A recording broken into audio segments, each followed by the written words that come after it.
Right,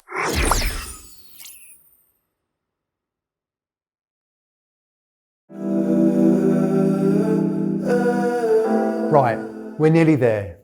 We've done our sprints, we've built the game, it's playing well, everyone is happy. And now we need to actually finish it. I talked before about the importance of being realistic about how long it takes to make stuff. The same goes for finishing a project. When I'm working with console game teams, I use the analogy of how stopping the development work is a bit like bringing a supertanker into port, for which they often shut the engines down 15 miles from the harbour. That's how long it takes to slow down. Similarly, the phase of console game production at the end can last for months. It takes a long time to stop, tweak stuff, remember you didn't write the credits, polish things, fix bugs, fix more bugs, fix a few extra nasty bugs that turned up right at the last minute when you don't want them, go and get technical certification from the console manufacturer. And then, when you've done all that, it takes a few more weeks to get the discs made, put in boxes, and shipped all over the world. However, even a 1 or 2 week game jam can take several hours to tidy up and get ready to show. So do not plan your work to end in the last hour of the last day, unless you want to be up at midnight fixing it all. Usually, at the end of making a game, the review process becomes much more frequent as you're testing and checking it to see if bugs are fixed and make final lists of things you want to tweak. But hold on, what exactly is a bug? And how do you tell someone about it? Well, a bug is an error in a part of the game, be it a piece of art that isn't displaying correctly, or an animation that isn't playing properly, or a gameplay feature that isn't working as intended. A bug is not a new piece of work or extra content for the game. That stuff should all be done by now. When you're writing down a bug, you need to supply as much useful information as you can think of, so whoever has to fix it knows where to start looking. I'll give you an example of how to do it wrong and right with a made-up bug from an imaginary platform game. Okay, bug version 1. The enemy got stuck while playing the jungle level. And that's it. Okay, so that's true. That's what happened. But let's try that again with a bit more detail.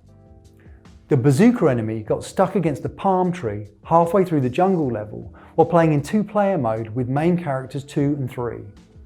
We'd restarted the level after dying at the end, and the enemy worked fine the first time we played. So now you can see how much more you can say to help someone figure it out. And sometimes bugs might only appear after playing a level repeatedly, or using a particular weapon or a particular character, so you need to make a note of that. You also need to give a bug a priority rating, so you can sort them into serious, medium, and non-critical groups. It's important to make sure this is fairly done and not just based on your own preference. Traditionally, the bug categories go like this. A-class bugs. These are game-breaking bugs that stop you from playing, such as ones that cause crashes, that kind of thing. In console game development, this would also be issues that fail the console manufacturer's certification tests. B-class bugs. These are serious problems with art or audio not working, or maybe parts of menus that don't function properly, or aspects of level design that might not cause a crash, but they stop the player from progressing. Maybe there's a door that won't open, or there's a gap in the world that you can fall out of, or there's major missing assets. The player's motorbike doesn't make any sound. C-class bugs. These are minor problems with art or audio or functionality, which could be described as things that are a bit ugly but don't break the game or stop you progressing. Like, the game works okay, but it doesn't look quite right with these C-class bugs in it. And last of all, D-class.